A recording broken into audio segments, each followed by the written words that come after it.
અનંત વિજ્ઞાનમતીત દોષમ અબાધ્ય સિદ્ધાંતમ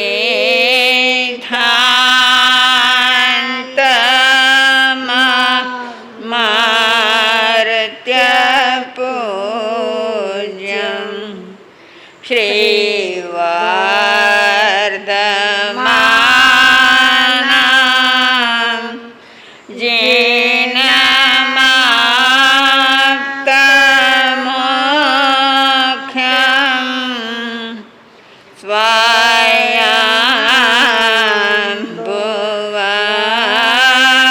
સ્તોતુ મહં યતિ.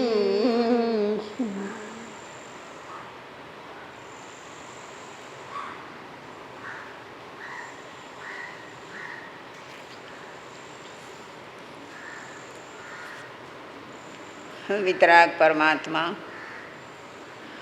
અનંત જ્ઞાની અનંત દર્શની પ્રભુવીર જગતના ભવજીવો સમક્ષ અમૃતમય વાણીનો પ્રવાહ આવતા ભવ્યાત્માઓને મોક્ષનો માર્ગ બતાવી ગયા છે. મોક્ષ માર્ગની આરાધના સમ્યક દર્શન, સમ્યક જ્ઞાન અને સમ્યક ચારિત્રથી થાય છે. પ્રભુએ જે માર્ગ બતાવ્યો તે માર્ગ પર પોતે ચાલ્યા. જેટલું પણ આચરણ બતાવ્યું છે એમણે, એ બધા જ આચરણો એમણે કર્યા. બીજી રીતે કહીએ તો એમનાથી થયા. થવું અને કરવું આ બેમાં બહુ ફરક છે. કરવામાં ક્યારેક પરાણે કરવાનું આવે, ક્યારેક મન વગરનું કરવામાં આવે, ક્યારેક વિચાર્યા વગરનું કરવામાં આવે.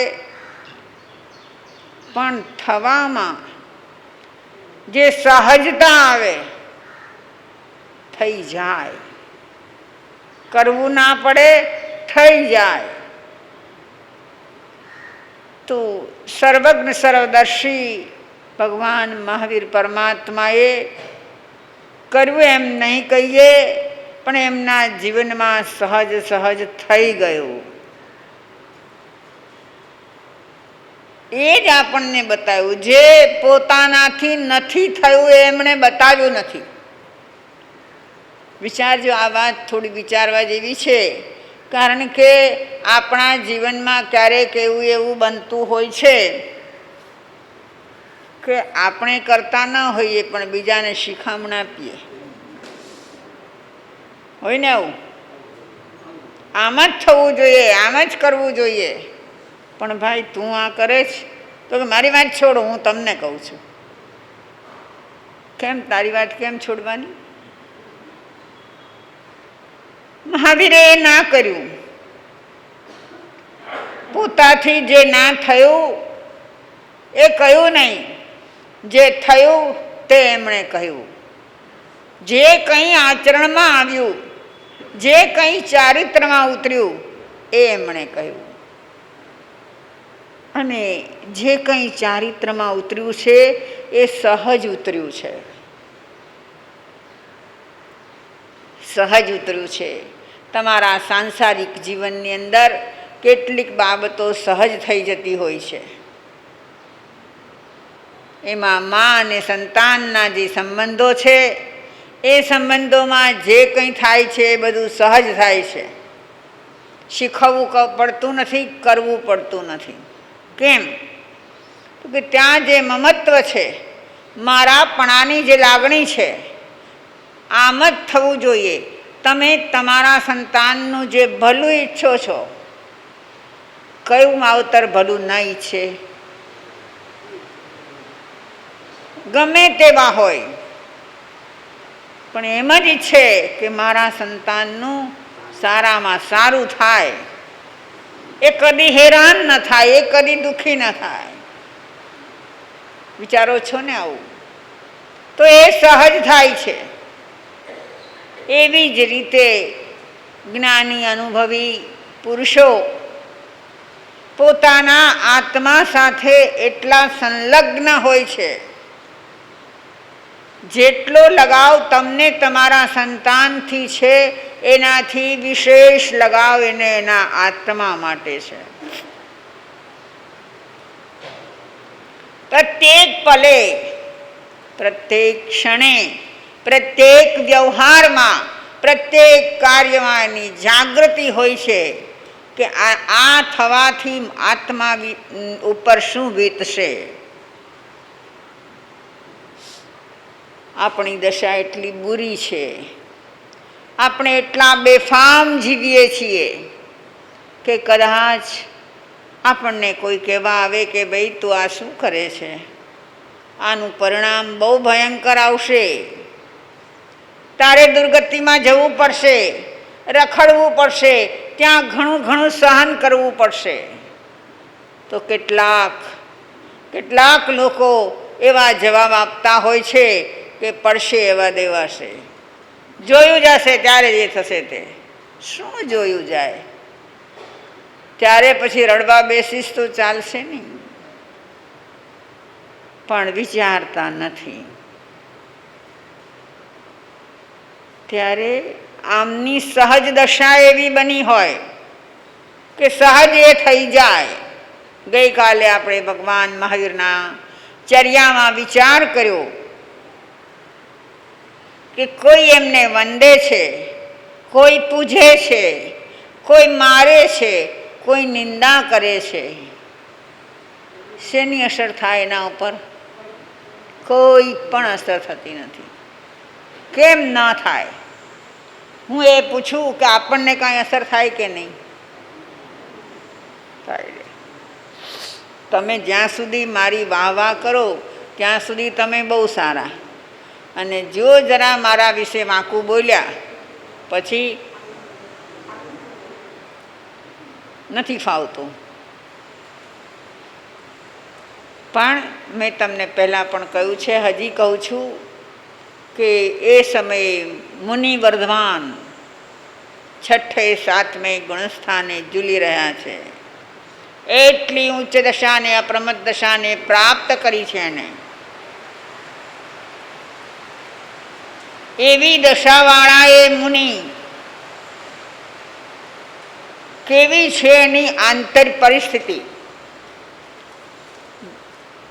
યાદ રાખો કે મોટે ભાગે આપણી અંતશ્ચેતના જેવી હોય, અંતસ ભૂમિકા જેવી હોય એવું બહાર વર્તન થાય છે.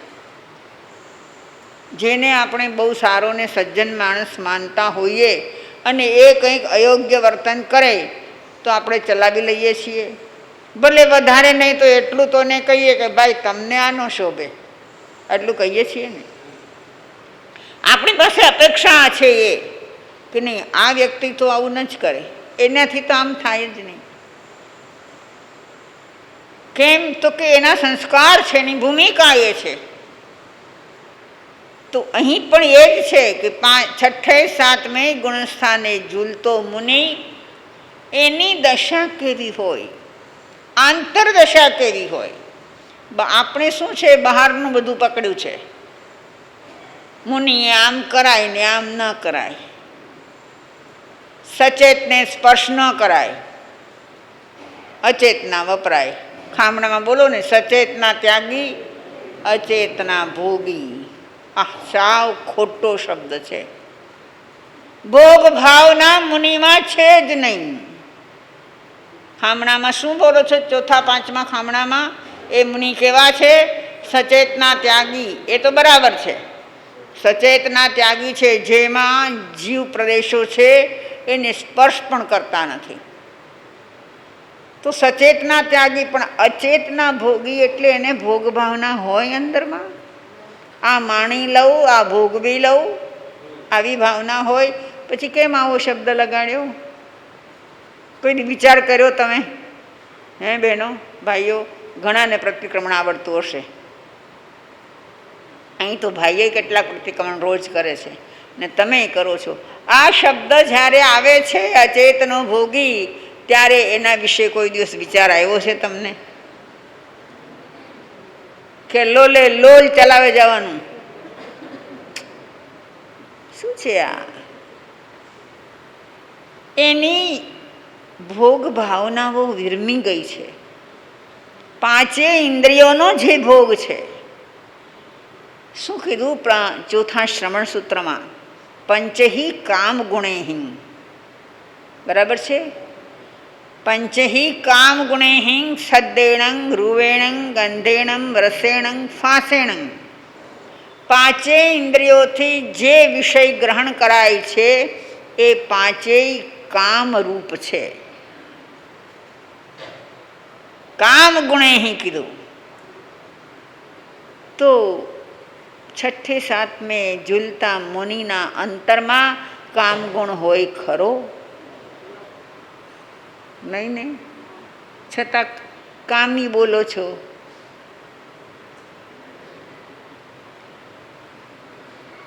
આમને હલાવે રાખવું છે ને આપણે, એ કે કાંઈ વિચાર કરવો છે, જે વાસ્તવિક છે એને સમજવી છે. હા, તો હું કહેવા એ માંગતી હતી કે વર્તમાન મુનિ છઠ્ઠે સાતમે ગુણસ્થાને વિરાજમાન છે, એની આત્મિક દશા શું છે? તો એના માટે શ્રીમદ રાજચંદ્રજીએ આખા ચોથા ગુણસ્થાનથી લઈને 14મા ગુણસ્થાનના જે ભાવો બતાવ્યા છે, બહુ જ એપ્રોપ્રિએટ બતાવ્યા છે, બહુ સુંદર ભાવો બતાવ્યા છે. એમાં છઠ્ઠે સાતમે ઝૂલતા મુનિના ભાવો શું હોય એ બતાવ્યું. શત્રુ મિત્ર પ્રત્યે વર્તે સમદર્શિતા, માન અમાન વર્તે તેજસ્વભાવ, જીવિત કે મરણે નહીં ન્યોનાદિકતા,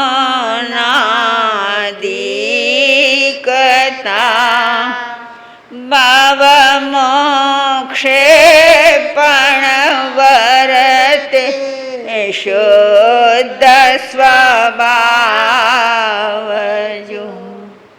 અપૂર્વ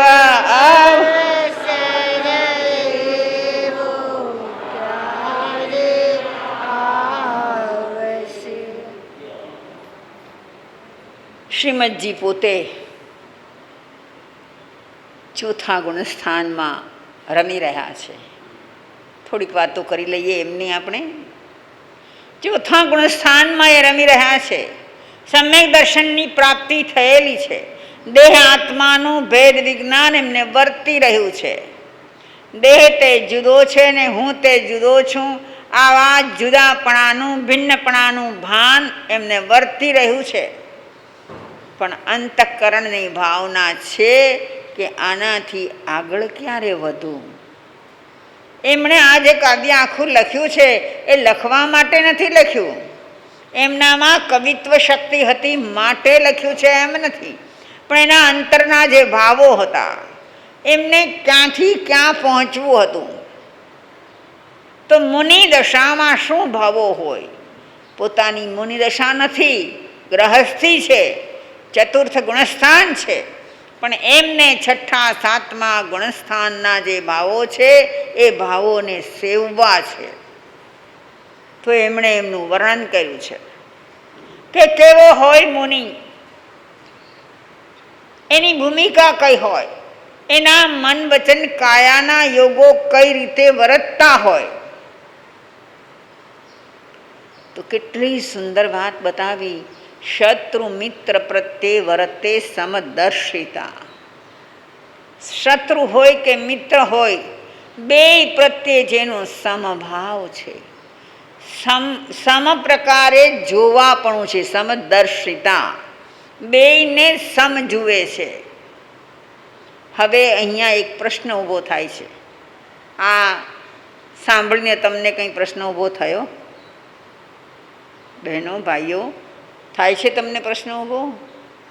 કઈ આપેલી લાઈન શત્રુ મિત્ર પ્રત્યે વર્તે સમદર્શિતા, એનો સાદો અર્થ એ જ છે કે શત્રુ હોય કે મિત્ર હોય, બે પ્રત્યે સમભાવ વર્તી રહ્યો છે. બરાબર છે? એમાં શું પ્રશ્ન ઊભો થાય? મને થયો, તમને થયો છે કેવો?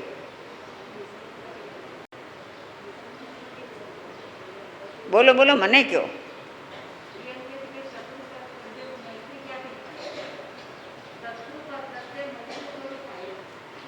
બસ એ જ હું તમને એ જ કહેવા માંગુ છું કે તમને શું ભાવ જાગ્યો. પહેલો પ્રશ્ન તો એ થાય છે કે આવા ત્યાગી સંયમી આત્મ આરાધક જીવને કોઈ શત્રુ હોય ખરો? મારે તમારે હોય? આપણે બહુ નીચી કક્ષામાં છીએ. એટલે આપણે કોઈ પણ વ્યક્તિનું મૂલ્ય એ રીતે જ કરીએ છીએ, આ સારો છે ને આ ખરાબ છે. સારો છે એ મારો મિત્ર છે ને ખરાબ છે એ મારો શત્રુ છે. આ રીતે આપણા અંદરના ભાવો વર્તતા હોય છે. પણ આ કક્ષાએ જે પહોંચેલો છે, આટલો સમભાવ જેને વરી ગયો છે, એને શત્રુ હોય? કર્મરૂપી શત્રુ આપણે ઉપજાવી કાઢેલી વાત છે ભાઈ. એને કર્મ શત્રુ નથી લાગતા. તમને તો માણસે શત્રુ લાગે છે. એ જીવને, એવા આત્માને, એટલી ઊંચી કક્ષાએ પહોંચેલા જીવને કર્મ પણ શત્રુ નથી લાગતા. આપણે શું છે કે આપણી ફૂટપટ્ટીથી બધાને માપીએ છીએ. એ ના ચાલે. એ જ્ઞાની પુરુષ, એ અધ્યાત્મ પુરુષ, એ પુરુષની દશા, આત્મદશા કેવી છે એ દશાનો જો કંઈક આપણને ખ્યાલ આવે તો આપણે એનું માપ કાઢી શકીએ, પણ આપણને ખ્યાલ જ નથી.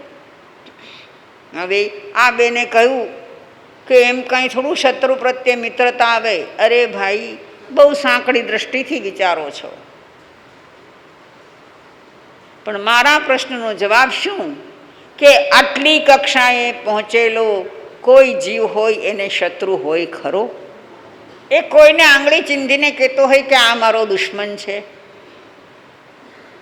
આપણે કહેતા હોઈએ, કારણ કે આપણા માથામાં એટલી બધી ગંદકી ભરેલી છે. માફ કરજો, આપણા માથામાં એટલી બધી ગંદકી ભરેલી છે કે આપણે દરેક બાબતમાં એ પ્રકારે જ વિચારીએ છીએ. ઘણીક વખત ઘણા બહેનો આવે અમારી પાસે, જાત જાતના ભાતના લોકો આવે હો, અને એની વાતો, એના પ્રશ્નો, એ બધું કંઈક કેવું હોય. તો એક વખત એક બેન આવે, જો કે ઘણી વખત આવે છે એવા બહેનો, કે માં સતી બહુ મૂંઝાણી છું હું. મેં કીધું શું છું બેન તમને? તો કે દીકરી મોટી થઈ છે, એનું કરવાનું છે, ઠેકાણાએ આવે છે, વાત પણ ચાલે છે, પણ અમારા દુશ્મન વચમાં પથરા નાખે છે. માનો છો ને આવું કે નથી માનતા? બધું બરાબર હોય અને જો ન થાય તો શું માનો છો? ઘણી વખત એવું થાય ને કે નક્કી થઈ ગયું હોય, આપણી ગુજરાતી પ્રથા પ્રમાણે ગોળ ધાણા થાળીમાં નીકળી ગયા હોય અને ન થાય. બને આવું? તો ત્યારે તમને શું થાય?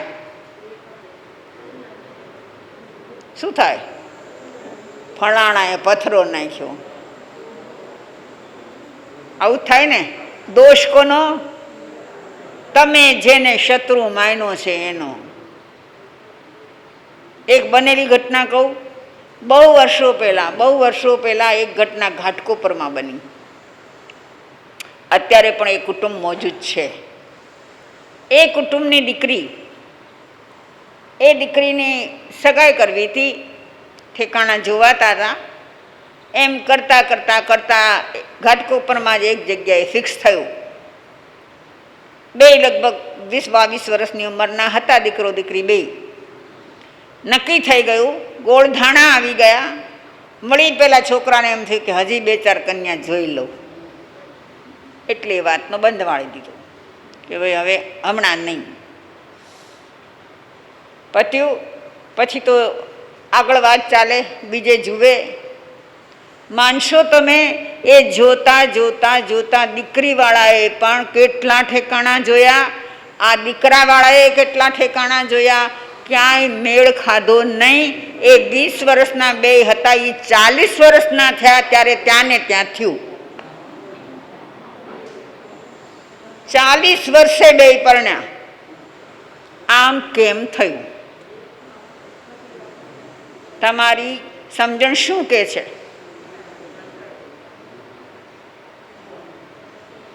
જૈન દર્શનની કર્મ ફિલોસોફી એમ કહે છે કે જેની સાથે જે સંબંધે બંધાવવું છે એ સંબંધના ઋણાનુબંધ જાગવા જોઈએ છે.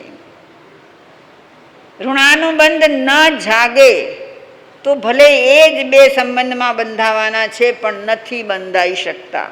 જે સમયે જે ક્ષણે જેટલા વર્ષ પછી ઋણાનુબંધ જાગે ત્યારે જ બંધાય. એવી જ વાત કરું તમને હું કે કેટલાકને ત્યાં તરત સંતાન થાય છે અને કેટલાકને 10 વર્ષે, 15 વર્ષે, 20 વર્ષે થાય છે. આમ કેમ?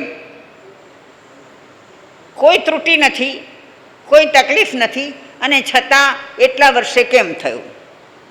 આટલા વર્ષ સુધી કેમ ન થયું?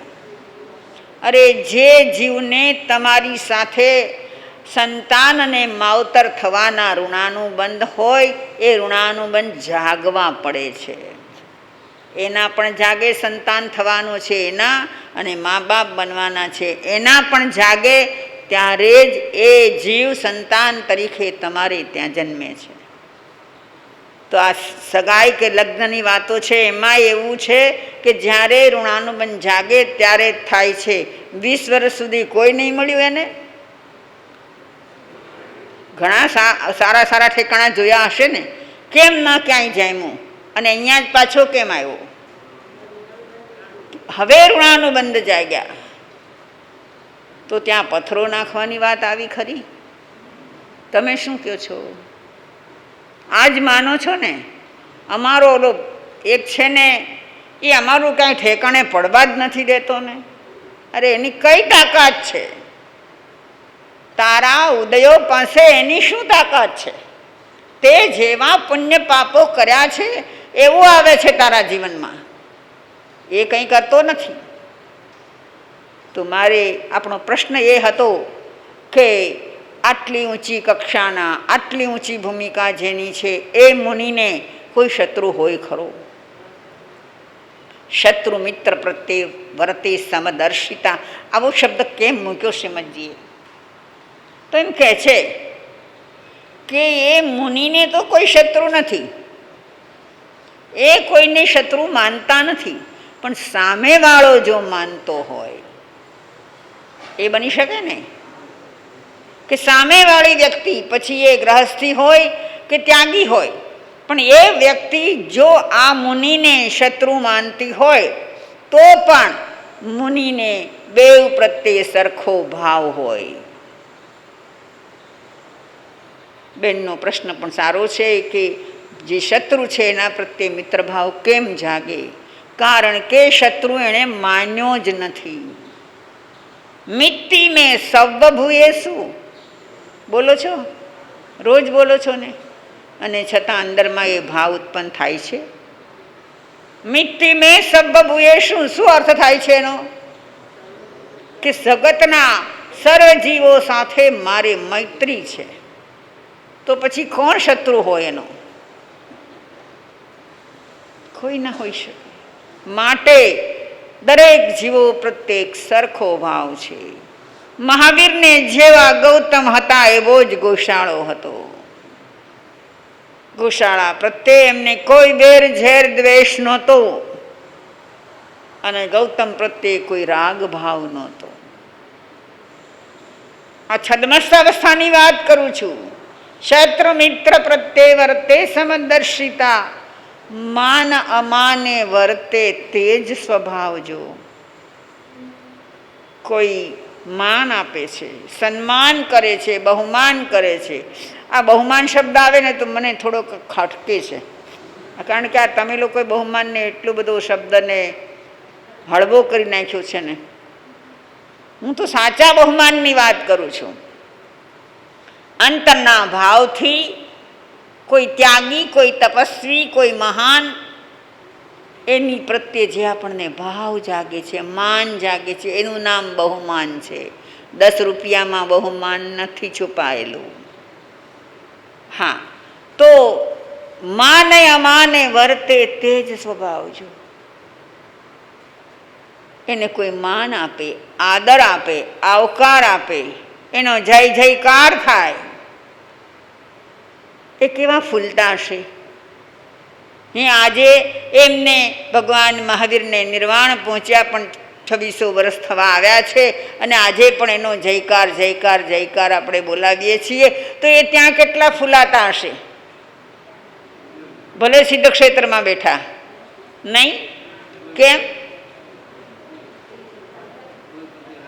આપણો જયકાર એને કાને પડતોય નથી, કારણ કે એને કાન જ નથી. એ અશરીરી સિદ્ધ છે, એ પોતાનામાં જ લીન છે, સ્વમાં સમાહિત થયા છે. તમે વંદો કે નિંદો, જયકાર કરો કે ગાળો બોલો, એમને કાંઈ ફેર નથી પડતો. એક આપણા મૂર્ધન્ય કવિ સુરેશ દલાલ, એણે એક નાનકડું એવું કાવ્ય લખ્યું છે. એમાં એટલી સરસ વાત લગી છે કે કોઈનો કડવો શબ્દ કાનમાં આવે તો સર્પના ઝેર જેવો લાગે. કેવો લાગે આપણને? કોઈનો નિંદનીય શબ્દ, કટુ શબ્દ આપણા કાને આપણા માટે પડે તો આપણને એ ઝેર જેવો લાગે છે. પણ સુરેશ દલાલ એટલું સરસ લખે છે કે એ સર્પમાંથી ઝેરની કોથળી કાઢી નાખું તો ઈયળ કરતાં એની વધારે કિંમત નથી. બહેનો, હવે તો કદાચ એ નહીં બનતું હોય, પણ પહેલાં આપણે ત્યાં અનાજની અંદર પણ ઈયળો પડતી, બરાબર? હવે એ અનાજ વીણતા વીણતા ઈયળ તમારા હાથમાં આવે તો બહુ ગભરાઈ જાઓ ખરા. હા, આજની છોકરીઓ ગભરાઈ જાય, પણ તમે નહીં ગભરાયા હો તો તમે શું કરો કે એ ઈયળને હાથમાં લઈ ને બાજુમાં મૂકી દો. એનાથી કંઈ ડરવાનું નહીં, કંઈ ચિંતા નહીં. તો સુરેશ દલાલ કહે છે કે કટુ શબ્દોમાંથી અપમાનનું ઝેર જો બહાર કાઢી નાખું તો એની કિંમત ઈયળથી કાંઈ વધારે નથી. એનો અર્થ એ છે કે ગમે એવા કટુ શબ્દો આવે અપમાન ભર્યા, તોય મને કોઈ અસર નથી. આ સ્થિતિ મુનિ ભગવંતોની. માના માને વર્તે તેજ સ્વભાવજો. કોઈ ખૂબ માન આપે કે કોઈ અપમાન કરે, બધું એક જ છે, કારણ કે એ બધા બાહ્ય શબ્દો છે. પેલી વાત તમે જાણતા હશો કે એક વખત ગુરુ નાનક પંજાબમાં થયા ને, પંજાબી સંત ગુરુ નાનક બહુ ઊંચા સંત થયા, બહુ ઊંચી કેટેગરી, બહુ આદર્શ જીવન એમનું, અને એમની પાસે ઘણા શિષ્યો હતા. એકવાર નાનક ક્યાંક જઈ રહ્યા છે ને એમની સાથે 7-8 શિષ્યો છે. ચાલતા ચાલતા ચાલતા જાય છે. એમાં એક વ્યક્તિ સામે મળ્યો. એક નાનકને પોતાના દુશ્મન સમજતો હતો, અને જ્યાં અચાનક નાનકને જોયા કે એનો પિત્તો, તમારી ભાષામાં શું કહેવાય, પિત્તો ફાટ્યો. એટલો ગુસ્સો આવ્યો અને માંડ્યો જેમ તેમ બોલવા માંડ્યો, ગાળો બોલવા, ગાળાનો વરસાદ કર્યો એણે. ગુરુ નાનક સ્થિર છે, શાંત છે. હવે ગુરુ નથી બોલતા, શિષ્યો કંઈ બોલી ના શકે, શિષ્યો બાયો ન ચડાવી શકે, એને શાંત રહેવું જ જોઈએ. જો એ શિષ્ય હોય તો કંઈ બોલતા નથી. થોડી વાર પેલો બોલીને થાકી ગયો અને જતો રહ્યો. એ ગયા પછી શિષ્યોએ કહ્યું, ગુરુદેવ, આટલી બધી તમને ગાળો આપી એણે, એનું કોઈ રિસ્પોન્સ નહીં, આપને કોઈ અસર નહીં, આપ કંઈ બોલ્યા નહીં. તો કે કોણે આપી? કે પેલો આવ્યો તો ને. કોને આપી? તો કે તમને આપી. પણ મેં ક્યાં લીધી છે? સમજજો આ વાતને. મેં ક્યાં લીધી છે? કોઈ વ્યક્તિ કંઈક આપવા આવે આપણને, અને જો આપણે ગ્રહણ ન કરીએ તો એ કોની રહે? જેની હતી એની જ રહે. આપણે ગ્રહણ કરીએ તો એ આપણી થાય. મેં લીધી જ નથી એટલે મારી થઈ જ નથી, એ તો એની જ રહી. કેવી સમજ? આપણે આ સમજ કેળવી શકીએ? જસુભાઈ, આવી સમજ કેળવી શકીએ? કેળવવી જોઈએ કે નહીં? આપણે ત્યાં મહાન સંતો પોતાનું જીવન આપણને જે દર્શાવી ગયા છે, શેના માટે છે? કે એમાંથી કંઈક લઈને આપણા જીવનમાં આપણે ઉતારી શકીએ. તો એને લીધી જ નહીં તો આમાં એને અપમાન ક્યાં લાગે? માને અમાને વર્તે તે જ સ્વભાવ જો. અરે આટલે સુધી તો ઠીક, પણ એથી પણ પરાકાષ્ઠાની વાતો આવે છે કે એ મુનિવર કેવી દશા સુધી પહોંચેલા હોય, જીવિત કે મરણે નહીં ન્યૂનાધિકતા. ન્યૂન અને અધિક, ઓછું નહીં અને વધતું નહીં. જીવિત કે મરણે, જીવતા રહે તો ભલે અને મરણ આવે તો ભલે. તમારે પ્રતિકોણમાં તમને ક્યાં શીખવવામાં આવ્યું? કહો, પ્રતિકોણ આવડે છે ને બહેનો? ભાઈઓ, તમને પણ પ્રતિકોણ આવડે છે? કયા પાઠમાં ક્યાં આ શબ્દો મૂકવામાં આવ્યા છે?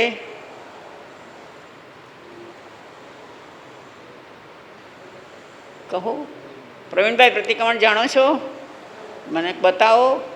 જીવિત કે મરણે નહીં ન્યૂનાધિકતા. બોલો બહેનો, તમારામાંથી ઘણાને પ્રતિકોણ આવડે છે. બોલો, ક્યાં આવ્યું આ?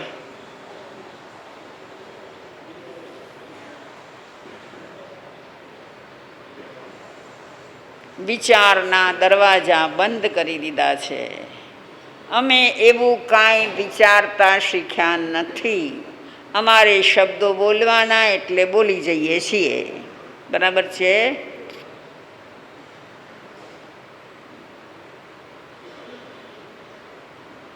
આ તો પોપટ બોલે છે કે માણસ બોલે છે? એ પોપટની વાત એક યાદ આવી ગઈ મને. તમે સાંભળી હશે કે એક વખત એક શિકારીને હાથે એક પોપટ ઘાયલ થયો. બેઠો હશે ઝાડ પર, અને એક શિકારી આવ્યો અને એણે તીર માર્યું અથવા તો ગિલોળ મારી. ઘાયલ થયો અને પડ્યો. હવે પડ્યો તો એવી જગ્યાએ પડ્યો કે એક સંત નદીને કિનારે નાનકડી ઝૂંપડી બનાવીને ત્યાં રહેતા હતા, સાધના કરતા હતા. અને બરાબર એ સમયે પોતાની ઝૂંપડીની બહાર બેઠા હતા, નામ સ્મરણ કરતા હતા.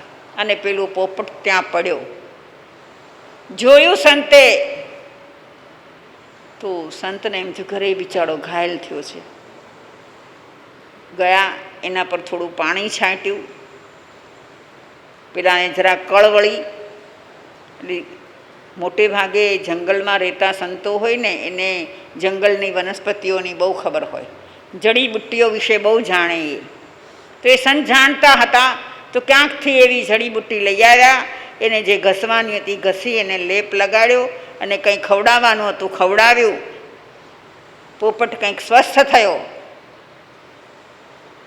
ધીરે ધીરે ઉડવા માંડે છે, ધીરે ધીરે અહીંથી ત્યાં ઠેકડા મારે છે અને ત્યાં રહે છે. સંત એને ખવડાવે છે.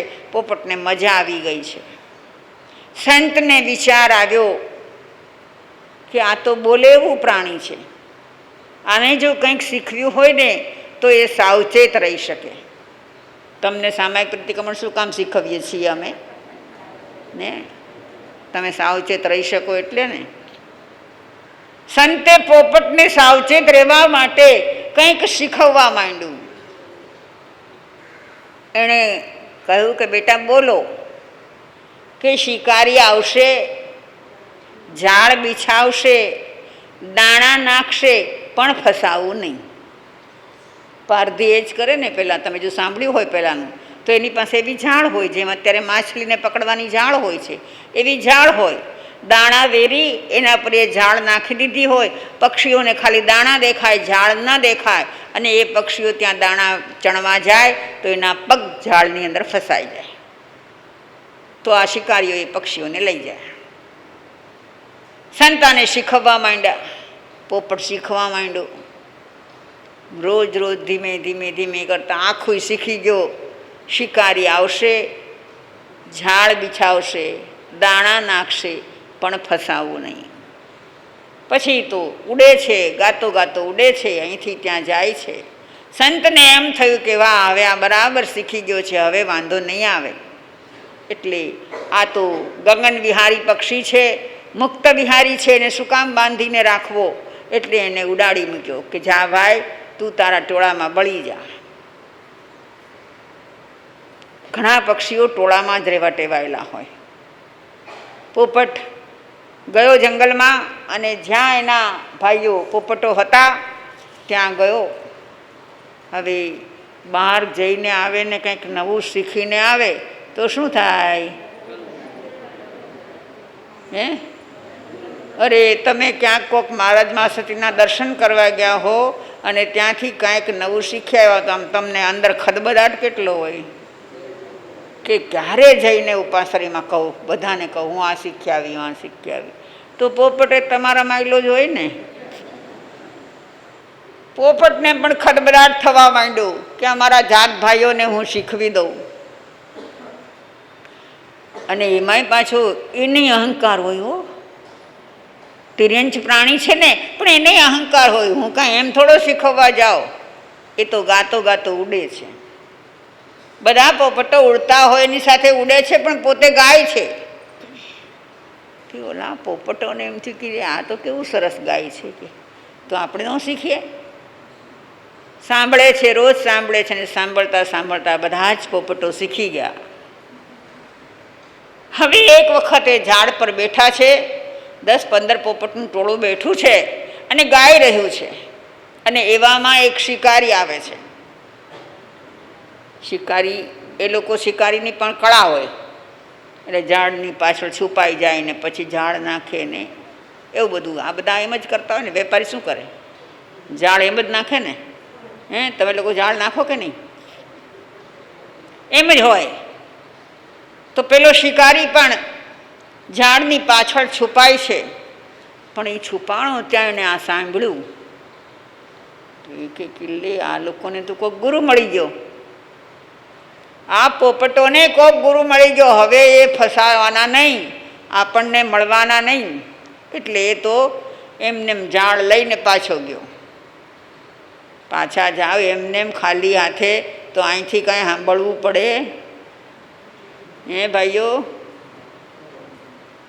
ખાલી હાથે પાછા જાઓ તો શું થાય? વલ્લે માસતી પૂછો માં, એમાં અહીંયા તો મત પૂછો, અમારે એકલા એકાંતમાં પૂછજો.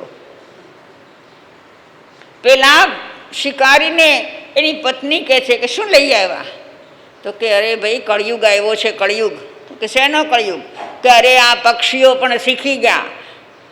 હું ગયો હતો ને, આ પોપટો આમ ગાતા હતા, એટલે હવે એ કંઈ આપણી ઝાડમાં ફસાય નહીં. કે ઓને શું જવાબ આપ્યો છે? ભાઈને કહો, તમારા મોઢામાં એ શબ્દો આવતા હોય છે. હો, એને શું જવાબ આપ્યો છે? કહો. તમે તો એવા ને એવા જ રહ્યા. ભાઈઓ, કેટલી વાર સાંભળ્યું છે આ? અનેક વાર ને. તમે તો એવા ને એવા જ રહ્યા. એ પોપટ પક્ષી છે, એને શું સમજણ પડે છે કે શું ઝાડ છે ને શું દાણા છે ને શું પારધી છે, એને ક્યાં ખબર છે? જાઓ પાછા લઈને આવો, પછી જ ઘરમાં પગ મૂકવા દઈશ. વાહ, હોશિયાર હોય. તમારામાં એવા બેનો હોશિયાર ખરા? લતાબેન, ગણાય હશે કાં, પણ બધી બાંધી મુઠ્ઠી લાખની. ગયો બિચારો પાછો જઈને એને તો ઝાડ નાખી અને ખરેખર પોપટો આવ્યા. ઉડીને આવે છે તોય ગાય છે. શિકારી આવશે, ઝાડ બિછાવશે, દાણા નાખશે, પણ ફસાવું નહીં. આ ગાતા ગાતા આવ્યા ને ઝાડ ઉપર બેઠા. પેલો શિકારી કે હા, મારી બૈરી કહેતી હતી વાત તો સાચી હતી. ક્યારેક સાચી વાત એ કહી દે ને આ લોકો, એ વાત તો એની સાચી હતી. એ તો ગયો એને ઝાડ ભેગી કરી. પેલા બધા એના પગ એમાં ફસાઈ ગયા હોય એટલે કોઈ ઉડી ના શકે. એને ઝાડ ભેગી કરી અને લઈને ઘરે ઉપડ્યો. ઝાડ ભેગી કરી છે, એમાં ફસાયેલા છે ને તોય પોપટ ગાય છે, પણ ફસાવું નહીં. સમજાય છે? સમજાય છે? આપણે ક્યાં છીએ?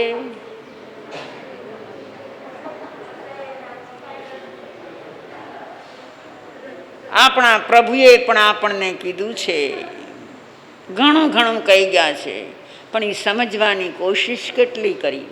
મારો પ્રશ્ન તમને હતો, આવ્યો છે વિચારમાં, મગજમાં આવ્યું છે એ જવાબ તો મને આપો કે પ્રતિકરણમાં એ શબ્દ ક્યાં મુકાયા છે? જીવિત કે મરણે નહીં ન્યૂનાધિકતા.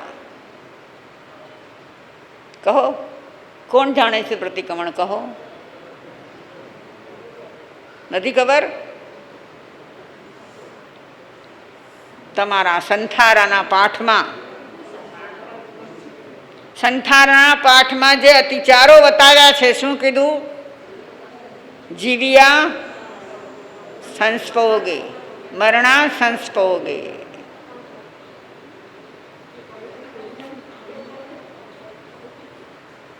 જીવિત કે મરણે નહીં ન્યૂનાધિકતા. પ્રભુએ પ્રતિક્રમણ કરનાર સાધકને કહ્યું, હે સાધક, તું જીવિતવ્યની ઈચ્છા નહીં કરતો અને મરણની ઈચ્છા પણ નહીં કરતો.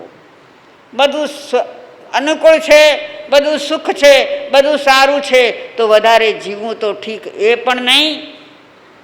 અને હવે બહુ દુઃખ પામું છું, તો હવે મરણ પામું તો પણ ઠીક. આ બેમાંથી એક પણ ભાવના સાધક તને ન હોય. કોઈ જીવે સંથારો કર્યો, અત્યારે થાય છે ને સંથારા, કોઈ બેને કે ભાઈએ સંથારો કર્યો અને એ સંથારામાં એને અશાતા થવા માંડી. થાય ને? સહેલી વાત નથી. સંથારો કરવો સહેલી વાત નથી.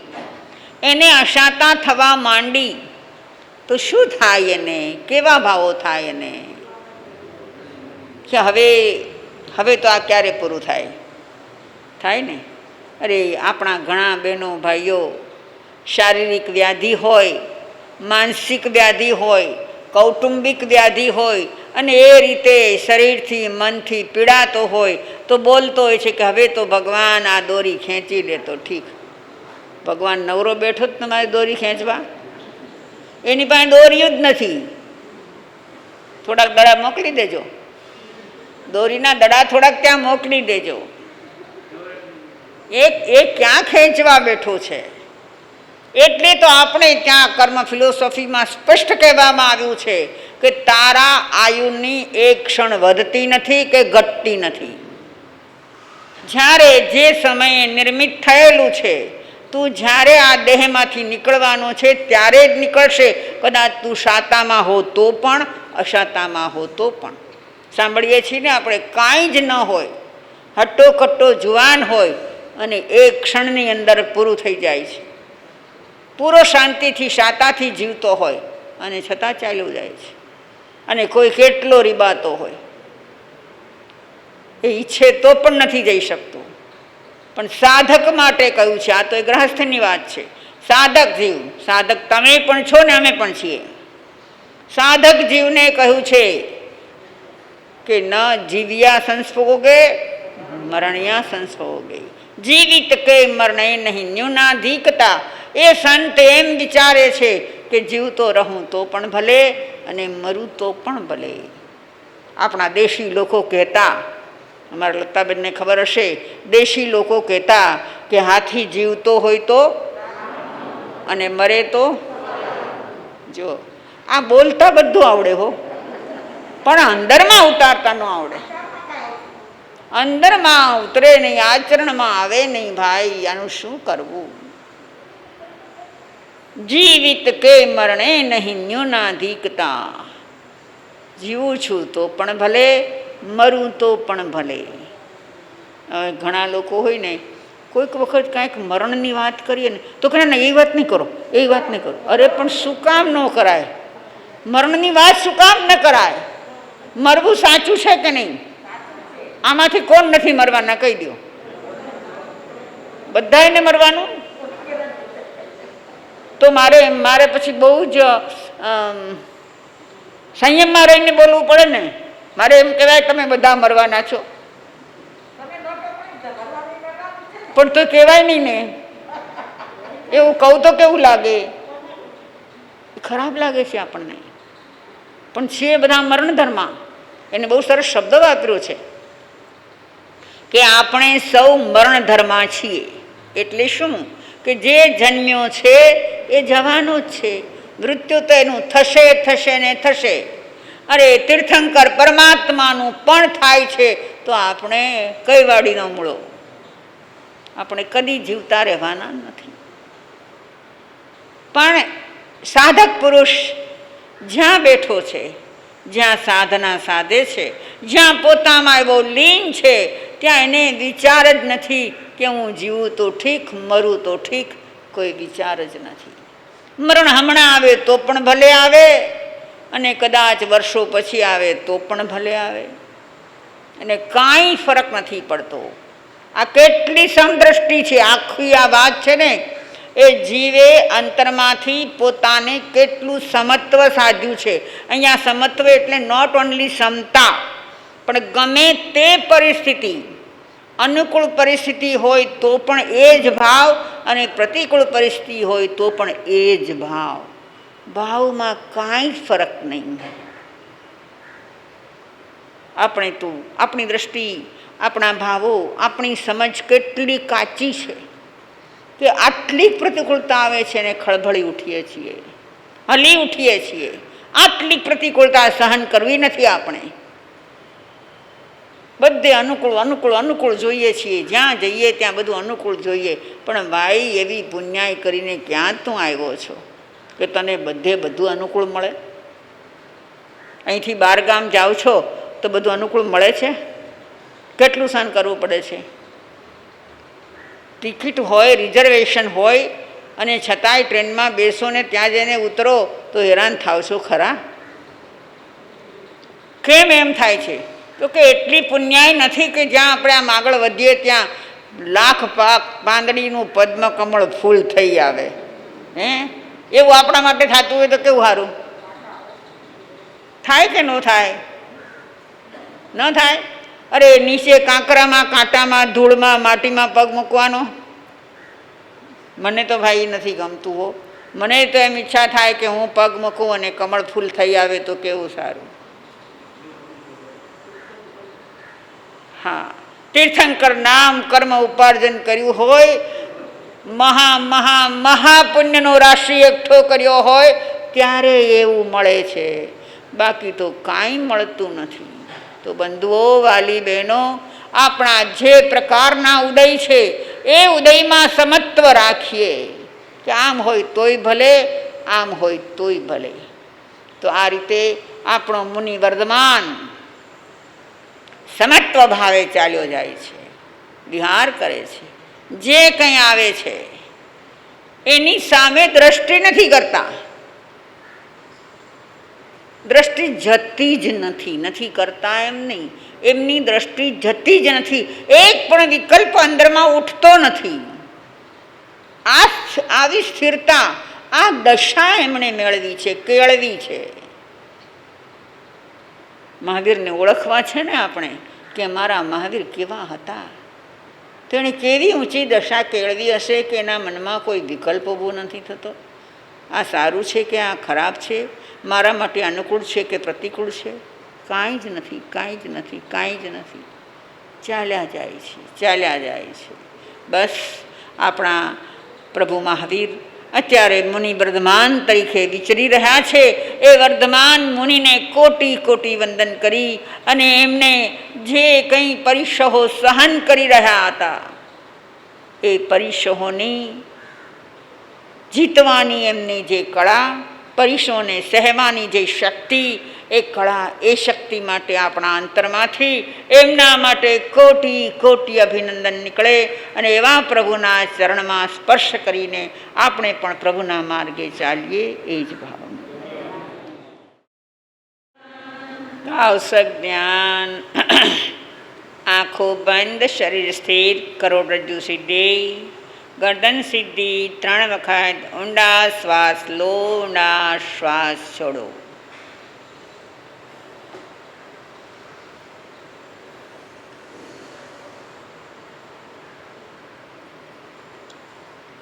ચિત્તની એકાગ્રતા પૂર્વક આત્મચિંતન, માત્ર ચિંતન બોલશો નહીં. હું આત્મા છું,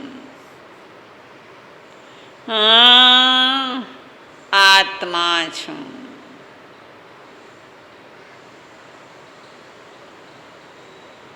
મારા પ્રભુ વર્તમાનનો જેવો આત્મા એવો મારો આત્મા. પ્રભુએ પ્રત્યેક પરિસ્થિતિમાં સમત્વ કેળવ્યું, સમદર્શી થયા.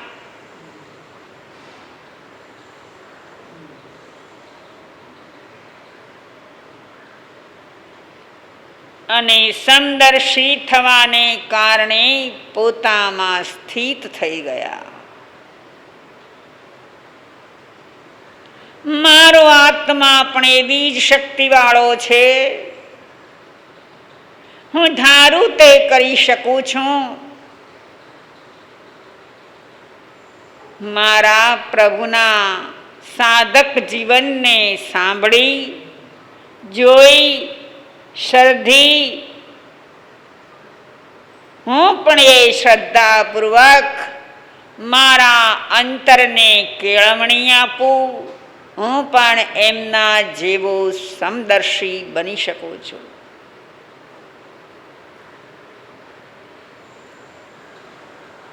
હે પ્રભુ, આપે અનેક પરીક્ષા સહન કર્યા, અનેક સંકટોમાંથી પાર પામ્યા, અનેક પ્રતિકૂળતાઓની સામે અડગ રહ્યા. એવા નિશ્ચલ, અવિચલ, અડગ એવા હે પ્રભુ, આપને પામી હું ધન્ય થઈ ગયો છું. મારી મહાપુણ્યાય છે કે મને આ ભવે પ્રત્યક્ષ નહીં તો પરોક્ષ રૂપે આપ મળ્યા છો. હે મહાવીર, હું આપને અનુસરીને આપના જેવો થવા માગું છું. મારામાં એ સમત્વ પ્રગટ થાઓ.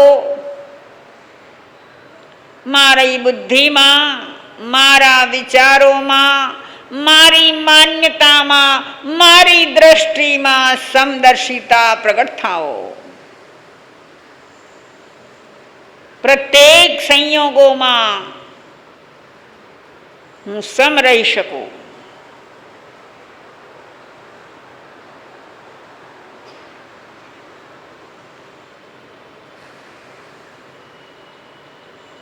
મારે મારા પ્રભુના પગલે ચાલવું છે.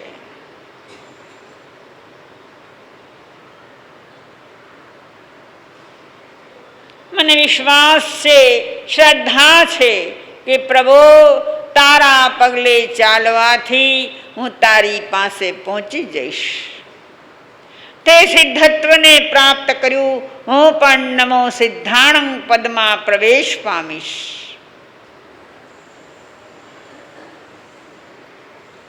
એ માટે વધુ ઊંડાણથી, વધુ એકાગ્રતાથી શુદ્ધાત્માનું ચિંતન. આત્મા છું, આત્મા છું.